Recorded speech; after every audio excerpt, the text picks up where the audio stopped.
Welcome to the Handsell with Ron Hogan and Jessica Bagnulo, the co-owner of Greenlight Bookstore in Brooklyn.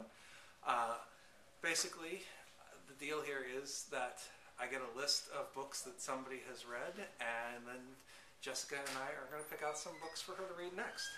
And my list today comes from Charlie in the West Village, and the books that she recommended are, I should say the books that she has read that she likes are Maggie Nelson's Bluets, China Mieville's Embassytown, The Sense of an Ending by Julian Barnes, The Beautiful Things That Heaven Bears by Dinaw Mengetsu, and The 12 Tribes of Hattie by Ayana Mathis.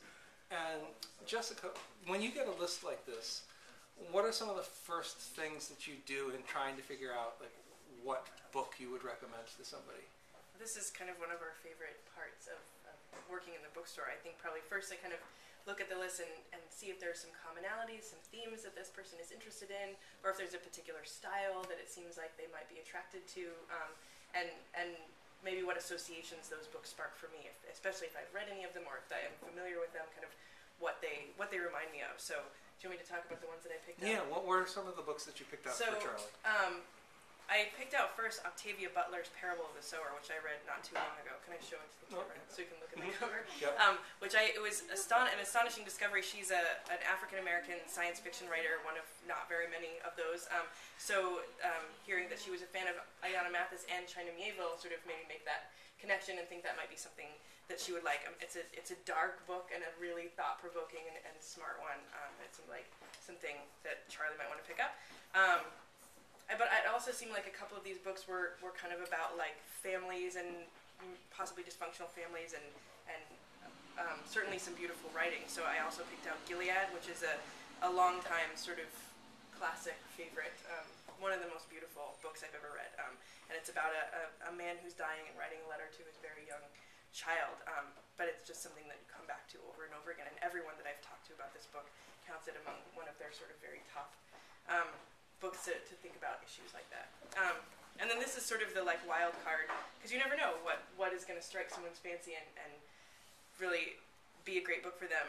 So I picked out this graphic novel, A God Somewhere, which is not hugely known. I figured if she was reading Dinaw Mengetsu, she probably has a strong stomach for violence, because there is a lot of darkness in this. It's sort of about the idea of someone who has superhuman powers, but they are just a regular person. They don't necessarily have a supersized moral sense. They're just sort of someone trying to make sense of the world, and everything goes really horribly awry. So as in several of the books that she's read where things go horribly awry. So I thought that this might be something really interesting and that she'd be great. Well, that's an interesting list, and it's interesting that you went with the Octavia E. Butler, because my first impulse was also to take like the science fictional impulse of China Mieville and the African American literature that Charlie had liked.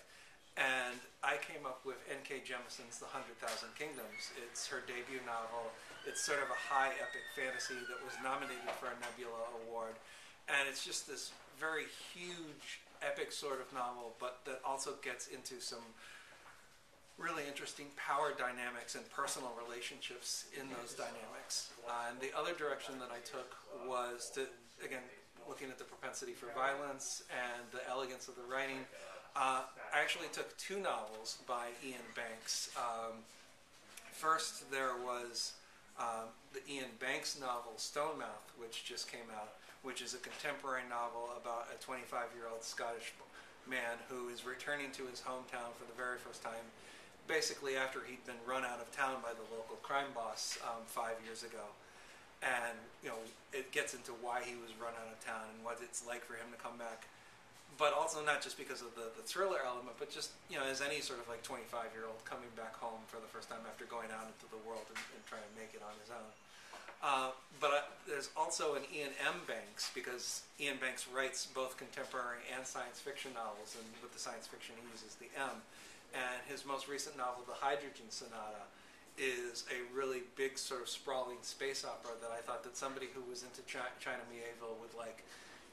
Who likes that combination of epic science fiction and gritty sort of intellectual concepts being bandied about in there, that's something that they would really get into, and with a really strong sense of humor as well.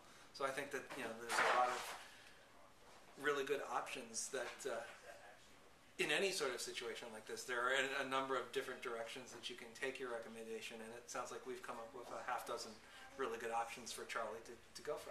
Yep. So this has been the Handsell. I'm Ron Hogan, and this is Jessica Bagnulo, and thanks for watching.